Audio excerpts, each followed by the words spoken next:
आज सुबह एक बार फिर जेफरी एप्स्टीन से जुड़ी फाइल्स अमेरिका में बड़ी बहस का कारण बन गई हैं।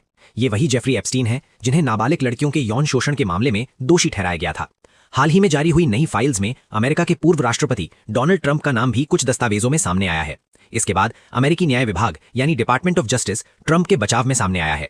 न्याय विभाग का कहना है कि इन दस्तावेजों में डोनाल्ड ट्रंप के खिलाफ कुछ ऐसे आरोप शामिल हैं जो ना तो साबित हैं और ना ही भरोसेमंद। उनका यह भी दावा है कि इनमें से कुछ आरोप 2020 के राष्ट्रपति चुनाव से ठीक पहले FBI को भेजे गए थे।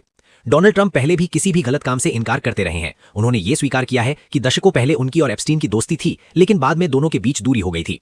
हालांकि एक दस्तावेज में यह दावा किया गया है कि 1990 के दशक में ट्रंप ने एप्स्टीन के निजी विमान से कुल 8 बार यात्रा की थी। अब इन फाइल्स से ध्यान सिर्फ ट्रंप पर ही नहीं बल्कि एप्स्टीन से जुड़े दूसरे ताकतवर लोगों पर भी जाने लगा है। इनमें एक नाम है ब्रिटेन के प्रिंस एंड्रयू का। रिकॉर्ड बताते हैं कि अमेरिकी जांच एजेंसियों ने कई बार प्रिंस एंड्रयू से पूछताछ की कोशिश की, लेकिन वे सहयोग के लिए सामने नहीं आए। एप्स्टीन पीड़िता वर्जीनिया जुफ्रे पहले ही ये आरोप लगा चुकी हैं कि 2001 में जब वे नाबालिग थीं तो एप्स्टीन ने उन्हें 3 बार प्रिंस एंड्रयू के पास भेजा। प्रिंस एंड्रयू इन आरोपों से इनकार करते रहे हैं। इसी बीच 2001 के कुछ ईमेल्स भी सामने आए हैं जो एप्स्टीन की सहयोगी घिस्लेन मैक्सवेल से जुड़े हैं। इन ईमेल्स में एक व्यक्ति खुद को सिर्फ अक्षर ए कहता है और स्कॉटलैंड के रॉयल पैलेस से लिखने की बात करता है। इन ईमेल्स की भाषा काफी आपत्तिजनक मानी जा रही है। हालांकि इनकी कानूनी पुष्टि अब भी जांच का विषय है। इसके अलावा पाम बीच पुलिस की एक पुरानी रिपोर्ट भी सामने आई है जिसमें 2001 में मैक्सवेल पर आरोप लगा था कि वो कॉलेज की लड़कियों को एप्स्टीन के लिए भर्ती कर रही थीं। कम से कम 2 लड़कियों ने तब ये शिकायत की थी कि एप्स्टीन ने उनके साथ अनुचित व्यवहार किया। अब एप्स्टीन की कई पीड़िताएं काफी नाराज हैं। उनका कहना है कि 25 साल पहले जब शिकायतें सामने आई थीं तब कार्रवाई क्यों नहीं हुई। उनका सीधा सवाल है कि ताकतवर लोगों को क्यों बचाया गया और पीड़ितों को क्यों नजरअंदाज किया गया। एक पीड़िता साफ कहती हैं कि हम सिर्फ एक चीज चाहते हैं, ताकतवर लोगों की सुरक्षा नहीं बल्कि पीड़ितों की सुरक्षा। अभी जो फाइल्स सामने आई हैं वे पूरी सच्चाई नहीं है।